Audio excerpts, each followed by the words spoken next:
ఒక పక్క యుద్ధాలు జరుగుతుంటే ఇంకో పక్క అన్ని దేశాలు సైలెంట్గా తమ పవర్ని పెంచుకుంటున్నాయి. సరిగ్గా ఇలాంటి టైంలోనే ఒక పెద్ద న్యూస్ బయటకు వచ్చింది.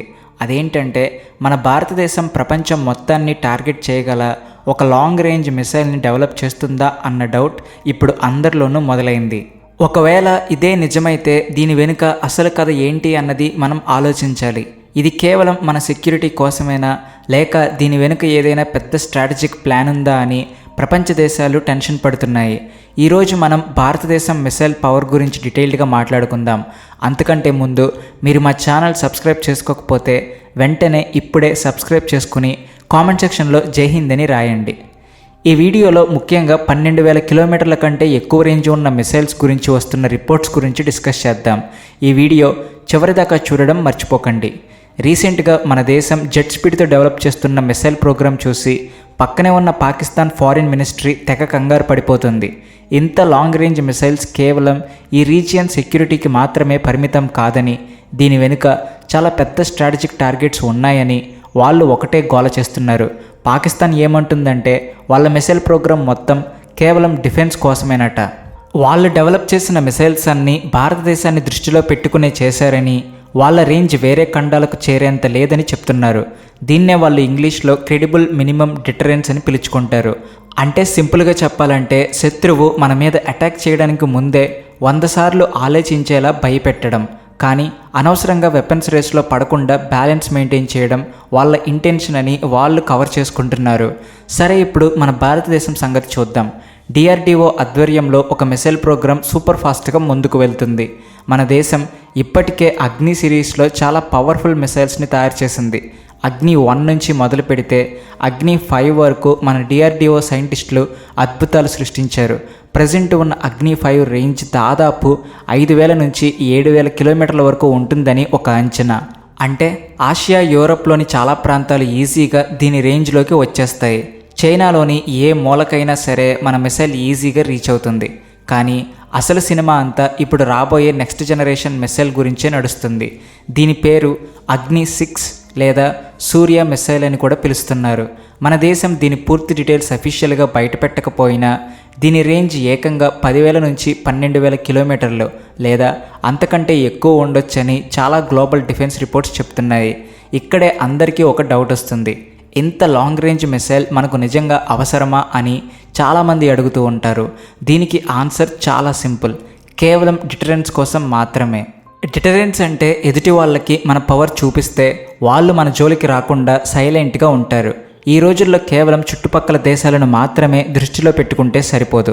ప్రపంచంలో సెక్యూరిటీ బ్యాలెన్స్ మెయింటైన్ చేయడానికి, ఏ మూల నుంచి ఎలాంటి థ్రెట్ వచ్చినా ఫేస్ చేయడానికి పెద్ద పెద్ద పవర్స్ అన్నీ లాంగ్ రేంజ్ మిసైల్స్ని డెవలప్ చేస్తున్నాయి. అమెరికా, రష్యా, చైనా లాంటి దేశాల దగ్గర ఇప్పటికే ఇలాంటి ఇంటర్ కాంటినెంటల్ బ్యాలిస్టిక్ మిసైల్స్ చాలా ఉన్నాయి. రేపొద్దున్న ఏదైనా గ్లోబల్ ఇష్యూ వస్తే మన దగ్గర కూడా అలాంటి పవర్ ఉంటేనే మిగతా దేశాలు మనల్ని సీరియస్గా తీసుకుంటాయి. ఇక మన అగ్ని 6 ఫ్యూచర్స్ గురించి మాట్లాడితే అందులో చాలా అడ్వాన్స్డ్ టెక్నాలజీస్ ఉండబోతున్నాయని గట్టిగా టాక్ వినిపిస్తుంది. అన్నిటికంటే ముఖ్యమైనది MIRV టెక్నాలజీ. దీన్నే multiple independently targetable reentry vehicles అంటారు. సింపుల్గా చెప్పాలంటే ఒకే ఒక్క మిసైల్తో ఒకేసారి చాలా టార్గెట్స్ని బ్లాస్ట్ చేయొచ్చు. అంటే ఒకసారి లాంచ్ చేస్తే చాలు, ఆ మిసైల్ స్పేస్లోకి వెళ్ళాక అందులో నుంచి 4-5 వేరువేరు న్యూక్లియర్ బాంబులు విడిపోయి ఒక్కొక్కటి ఒక్కో ఏరియా మీద అటాక్ చేస్తాయన్నమాట.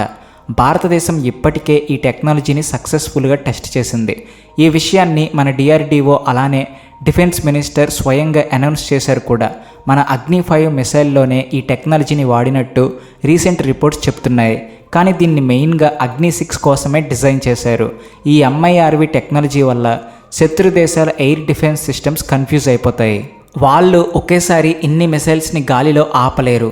ఇది మాత్రమే కాకుండా దీనిలో సూపర్ ప్రొపల్షన్ సిస్టమ్ అంటే అడ్వాన్స్డ్ ఇంజిన్ టెక్నాలజీ ఉంది. దీనివల్ల మిసైల్ మరింత స్పీడ్గా ఇంకా ఎక్కువ రేంజ్లో టార్గెట్ని కొట్టగలదు. అంతేకాదు, ఈ మిసైల్ని కేవలం నేల మీద నుంచే కాకుండా సబ్మెరైన్స్ నుంచి కూడా లాంచ్ చేయొచ్చని చాలా ఆర్టికల్స్ హింట్ ఇస్తున్నాయి. ఇలా చేయడం వల్ల మన స్ట్రాటజిక్ పవర్ ఇంకా 10 పెరుగుతుంది. ఎందుకంటే సముద్రం లోపల ఎక్కడో దాక్కున్న సబ్మెరైన్ నుంచి లాంచ్ చేసే మిసైల్స్ని పసిగట్టడం ఏ దేశానికైనా చాలా కష్టం. రేపొద్దున్న ఎవరైనా ముందుగా మన మీద అటాక్ చేసి మన బేస్లన్నీ నాశనం చేసినా సరే సముద్రంలో ఉండే మన సబ్మెరైన్స్ సేఫ్గా ఉంటాయి. అక్కడి నుంచి మనం ఖచ్చితంగా రివెంజ్ అటాక్ చేయొచ్చు. దీన్నే డిఫెన్స్ లాంగ్వేజ్లో సెకండ్ స్ట్రైక్ క్యాపబిలిటీ అంటారు. అయితే భారతదేశానికి నిజంగా 12,000 కిలోమీటర్ల రేంజ్ ఉన్న మిసైల్ అవసరమా అన్నదే ఇక్కడ పెద్ద క్వశ్చన్. దీనికి ఆన్సర్ 100% ఎస్ అని చెప్పొచ్చు.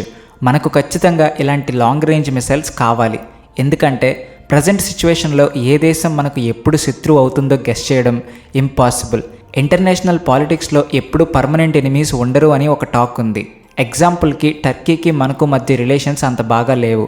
టర్కీ ఎప్పుడు పాకిస్తాన్కి సపోర్ట్ చేస్తూనే ఉంటుంది. కాశ్మీర్ ఇష్యూలో కూడా టర్కీ వాళ్ళ వైపే మాట్లాడుతుంది. పోనీ అమెరికా మనకు ఎప్పుడు పాజిటివ్గానే ఉంటుందా అంటే అది కూడా గ్యారంటీ లేదు. వాళ్ళ డిప్లొమసీ ఎప్పుడు ఎలా మారుతుందో ఎవరు చెప్పలేరు. వాళ్ళ అవసరాలను బట్టి వాళ్ళ బిహేవియర్ కూడా మారిపోతూ ఉంటుంది. ఏ దేశంలో ఎలాంటి కుట్రలు జరుగుతాయో, ఇంటర్నేషనల్ రిలేషన్స్ ఎప్పుడు ఎలా పాడవుతాయో మనం రోజు న్యూస్లో చూస్తూనే ఉన్నాం. రీసెంట్గా కూడా మన దేశంలో యుక్రెయిన్ అమెరికా స్పైస్ దొరికిపోవడం మనం చూసాం. చైనా విషయానికి వస్తే వాళ్ళ దగ్గర DF-41 లాంటి మిసైల్స్ ఉన్నాయి. వాటి రేంజ్ ఏకంగా 15,000 కిలోమీటర్లు. వాళ్ళు అంత పవర్ఫుల్ మిసైల్స్ పెట్టుకున్నప్పుడు మనం కేవలం పాకిస్తాన్ని చూసుకుని మన రేంజ్ 5,000కే ఆపేసుకుంటే అది చాలా పెద్ద తప్పు అవుతుంది. చైనా ఎప్పటికైనా మనకు పెద్ద థ్రెట్. దాన్ని కౌంటర్ చేయాలంటే మన దగ్గర కూడా సేమ్ పవర్ ఉండాలి. అందుకే భారతదేశానికి కూడా లాంగ్ రేంజ్ న్యూక్లియర్ మిసైల్స్ చాలా అవసరం. ఇదంతా ఎవరి మీదో కావాలని అటాక్ చేయడానికి కాదు, ప్రపంచ దేశాల్లో మన పవర్ ఏంటో చూపించి ఒక రకమైన రెస్పెక్ట్, అలానే భయాన్ని కూడా క్రియేట్ చేయడానికి. అప్పుడు ఏ దేశమైనా మన మీద కన్నెత్తి చూడాలన్నా 100 సార్లు ఆలోచిస్తుంది. ఇక పాకిస్తాన్ విషయానికి వస్తే వాళ్ళు ఎప్పుడూ మనల్ని చూసి ఏడుస్తూనే ఉంటారు. భారత్ ఇలా తన పవర్ని పెంచుకుంటూ పోతే ఈ రీజియన్లో బ్యాలెన్స్ దెబ్బతింటుందట. ఒక దేశం వెపన్స్ పెంచుకుంటే ఆటోమేటిక్గా మిగతా దేశాలు కూడా కాంపిటీషన్కి వచ్చి వెపన్స్ పెంచుకుంటాయని, ఇది ఫైనల్గా ఆయుధాల రేస్కి దారి తీస్తుందని వాళ్ళు తెగ బాధపడిపోతున్నారు.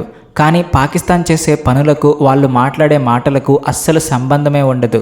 వాళ్ళు వేరే దేశాల దగ్గర నుంచి దొంగతనంగా టెక్నాలజీ తెచ్చుకొని మిసైల్స్ తయారు చేస్తారు.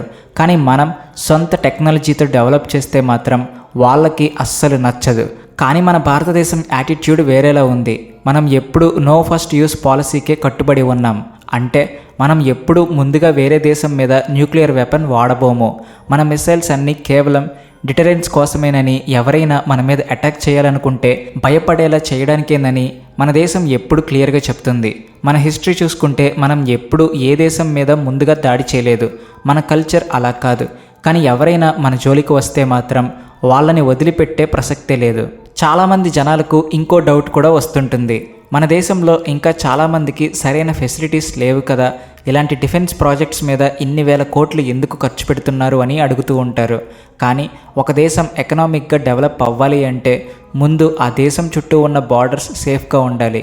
మన సెక్యూరిటీ ఎంత స్ట్రాంగ్గా ఉంటే బయట దేశాల కంపెనీలు మన దేశంలో ఇన్వెస్ట్ చేయడానికి అంత ఇంట్రెస్ట్ చూపిస్తాయి. డిఫెన్స్ వీక్గా ఉంటే ఏ నిమిషంలో ఏ యుద్ధం వస్తుందో అని భయపడి ఎవరు కూడా బిజినెస్ చేయరు. పైగా ఇలాంటి హై ఎండ్ టెక్నాలజీస్ డెవలప్ చేయడం వల్ల మన దేశంలో కొత్త ఇండస్ట్రీలు వస్తాయి. ఎంతోమందికి జాబ్స్ కూడా దొరుకుతాయి. ఒకప్పుడు స్పేస్ ప్రోగ్రామ్ స్టార్ట్ చేసినప్పుడు కూడా ఇలానే అనుకున్నారు. కానీ ఈరోజు ఇస్రో వల్ల మన దేశానికి ఎంత లాభం జరుగుతుందో మనందరికీ తెలుసు. అదే ఇస్రో వాడిన రాకెట్ టెక్నాలజీనే బేస్ చేసుకుని మన DRDO సైంటిస్టులు ఈరోజు ఇంత పవర్ఫుల్ మిసైల్స్ని డెవలప్ చేయగలుగుతున్నారు. కాబట్టి డిఫెన్స్ మీద పెట్టే ఖర్చు ఎప్పుడూ వేస్ట్ కాదు. అది మన ఫ్యూచర్ కోసం వేసుకునే ఒక స్ట్రాంగ్ ఫౌండేషన్ లాంటిది. ఈ ఇష్యూ కేవలం భారత్ పాకిస్తాన్ మధ్య మాత్రమే ఆగిపోలేదు. ఇలాంటి లాంగ్ రేంజ్ మిసైల్స్ వల్ల గ్లోబల్ సెక్యూరిటీ బ్యాలెన్స్ కూడా ఎఫెక్ట్ అవుతుంది.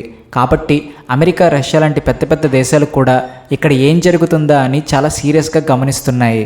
అమెరికాకి ఒక పక్క చైనాతో ఎప్పుడూ ప్రాబ్లమ్స్ ఉంటాయి. కాబట్టి భారతదేశం పవర్ఫుల్ అవ్వడం వాళ్ళకి ఒక రకంగా ప్లస్ పాయింట్ లాగానే కనిపిస్తుంది. ఎందుకంటే ఆసియాలో చైనాని ఆపగలిగే సత్తా ఒక్క భారతదేశానికే ఉందని వాళ్ళకి కూడా బాగా తెలుసు. అయినా సరే మనం మరీ పవర్ఫుల్ అయితే రేపు ఇంటర్నేషనల్ డెసిషన్స్లో వాళ్ళ మాట వినమని లోపల ఒక చిన్న టెన్షన్ కూడా వాళ్ళకు ఉంటుంది. అందుకే మన డిప్లొమసీ చాలా కేర్ఫుల్గా ఉంటూనే మన పవర్ని సైలెంట్గా పెంచుకుంటూ పోవాలి. ఫైనల్గా చెప్పాలంటే సౌత్ ఆసియాలో ఈ స్ట్రాటజిక్ కాంపిటీషన్ అనేది కొత్త విషయం ఏమీ కాదు. ఏ దేశానికి వాళ్ళు తమ సొంత సెక్యూరిటీని బట్టి డిఫెన్స్ డెసిషన్స్ తీసుకుంటారు. కాకపోతే ఎక్కడ ఎలాంటి కమ్యూనికేషన్ గ్యాప్ లేకుండా చిన్న మిస్అండర్స్టాండింగ్ కూడా పెద్ద యుద్ధానికి దారితీయకుండా బ్యాలెన్స్ మెయింటైన్ చేయడమే ఇక్కడ అసలైన ఛాలెంజ్. ఈ రోజుల్లో టెక్నాలజీ చాలా ఫాస్ట్గా మారిపోతుంది. మిసైల్స్తో పాటు డ్రోన్స్, ఆర్టిఫిషియల్ ఇంటెలిజెన్స్ లాంటివి కూడా డిఫెన్స్లోకి వచ్చేస్తున్నాయి. ఇలాంటి టైంలో మనం సైలెంట్గా కూర్చుంటే మిగతా ప్రపంచం మనల్ని దాటి చాలా దూరం వెళ్ళిపోతుంది. అందుకే ఫ్యూచర్ని దృష్టిలో పెట్టుకుని మన సైంటిస్టులు ఇలాంటి పెద్ద పెద్ద ప్రాజెక్ట్స్ మీద రేయింబవళ్ళు కష్టపడుతున్నారు. ఏది ఏమైనా పాకిస్తాన్ భయపడుతున్న ఈ అగ్ని మిసైల్ గురించి మీ ఫీలింగ్ ఏంటో కామెంట్స్లో మాకు చెప్పండి. అలాగే ఈ వీడియో నచ్చితే please like and share and also thanks for watching.